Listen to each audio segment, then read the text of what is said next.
안녕하세요. 중년의 품격 민사부입니다.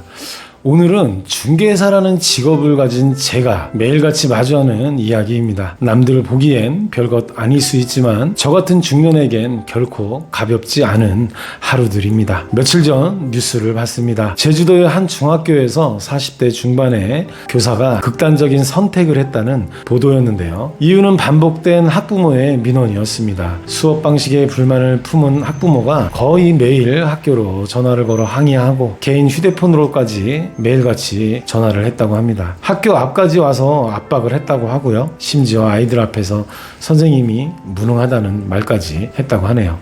하지만 학교는 아무런 조치를 하지 않았습니다. 문제가 생기면 교사 혼자 책임을 지고 관리자는 뒷짐만 진 채 조용히 넘어가자는 분위기였다고 하죠.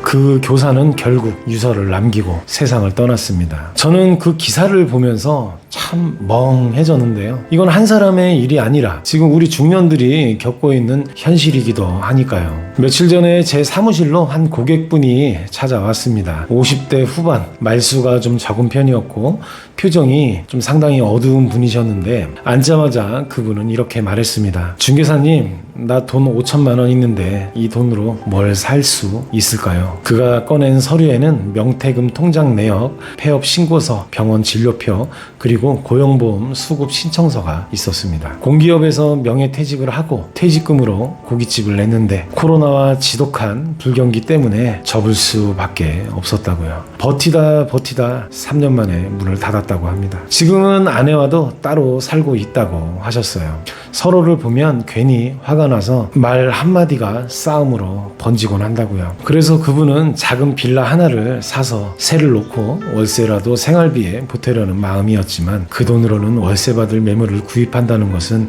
현실적으로 불가능하다는 걸 알려드릴 수밖에 없었죠. 그분은 고개를 끄덕이며 이렇게 말했습니다. 중개사님이 내 얘기를 들어줬다는 것만으로도 조금은 살 것 같다고요. 마시는 커피에 오랜만에 속에 있는 이야기를 터놓고 이야기할 수 있어서 너무나 좋았다고 연신 감사하다며 돌아가셨는데요. 그렇게 중년이라는 건 이렇게 말할 것 하나 없이 무거운 시기입니다. 스스로 책임져야 할 것들만 늘어나는 나이, 견딜 줄 알아야 한다는 말만 반복되는 시기. 그 고객의 말이 지금도 제 머릿속에서 잊혀지질 않는데요. 한때는 중개업이란 일이 참 괜찮다고 생각했습니다. 사람을 만나고 집도 보여주고 누군가의 시작을 도와주는 일이라 나름 보람도 있었죠. 공인중개사를 하고 있는 동료들은 이런 말도 했습니다. 이 부동산 일 참 좋지.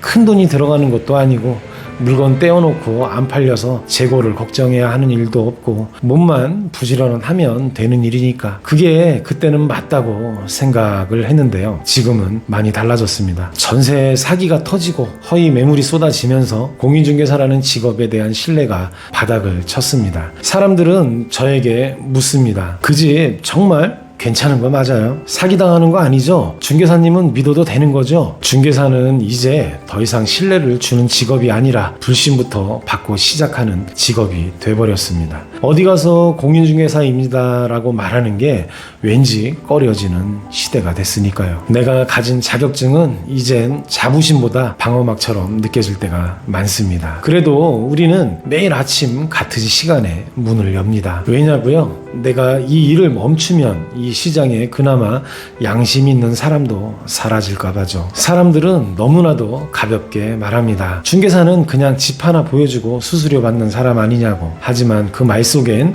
우리가 겪는 하루하루의 무게가 들어있질 않습니다. 엘리베이터도 없는 5층 옥탑방을 수십 번 오르내리고 동네 골목을 몇 시간씩 돌아다닙니다. 집을 본 고객들은 말합니다. 생각보다 집이 좁네요. 엘리베이터가 없어요? 그냥 그러면 생각 좀 더 해볼게요. 그 한마디에 하루가 끝이 납니다. 그래도 다음날 또 나갑니다. 오늘은 될지도 모른다는 마음 하나로 그렇게 하루를 기대하게 되죠. 이 일이 정말 편하다고 이야기하는 사람, 정말로 이 일을 안 해본 사람입니다. 요즘은 중개사라는 말이 부끄러워 부끄럽다고 말하는 사람도 많습니다. 뉴스에라도 나올라 치면 괜히 내가 사기꾼처럼 느껴져요. 사람들 눈빛이 달라지기도 합니다. 그럴 때마다 자존감이 흔들립니다. 하지만 저는 생각합니다. 그래도 나는 이 일을 수십 년간 해왔고 앞으로도 양심적으로 해낼 자신감이 있기에 내가 무너지면 진짜 일하는 사람들까지 무너질 수가 있으니까요. 그래도 저는 누가 알아주지 않아도 오늘도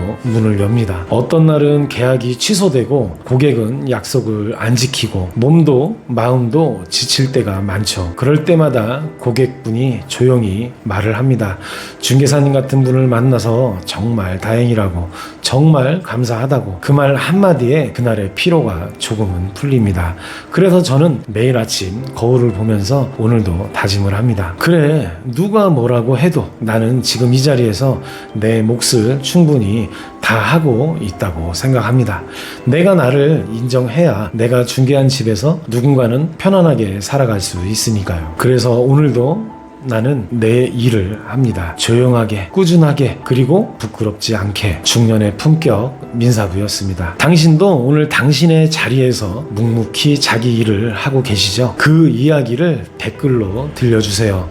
우리는 혼자가 아닙니다. 오늘도 최선을 다하는 중년들을 응원합니다. 오늘도 시청해 주셔서 감사합니다.